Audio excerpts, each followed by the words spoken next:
Εσύ είσαι που μου έταζες λαγούς με πέτρα χίλια και όλο με ληστάζανε τα ψεύτικα σου χείλια. Έλεγαν πως περνώ καλά και δε μου λείπει πράμα, μα πίσω από τη χαρά κρυβότανε το κλάμα. Άργησα μα κατάλαβα ποιος είσαι επιτέλους. Στο θέατρο που έπαιζες έπεσαν τίτλοι τέλους. Καθόμουν κι ανεχόμουνα τα τόσα ψέματα σου,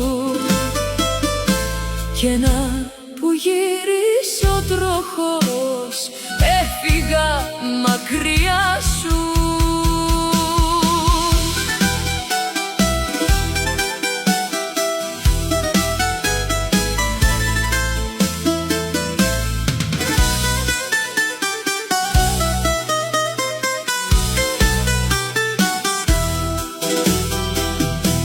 Όλοι μου λένε πως έμπλεξα με σένα και σε πήρα,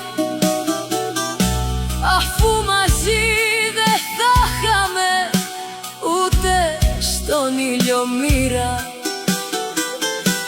Μου δώσε δύναμη ο Θεός να αντέξω κάθε πόνο, και ό,τι ήταν να γίνει το άφησα στο χρόνο.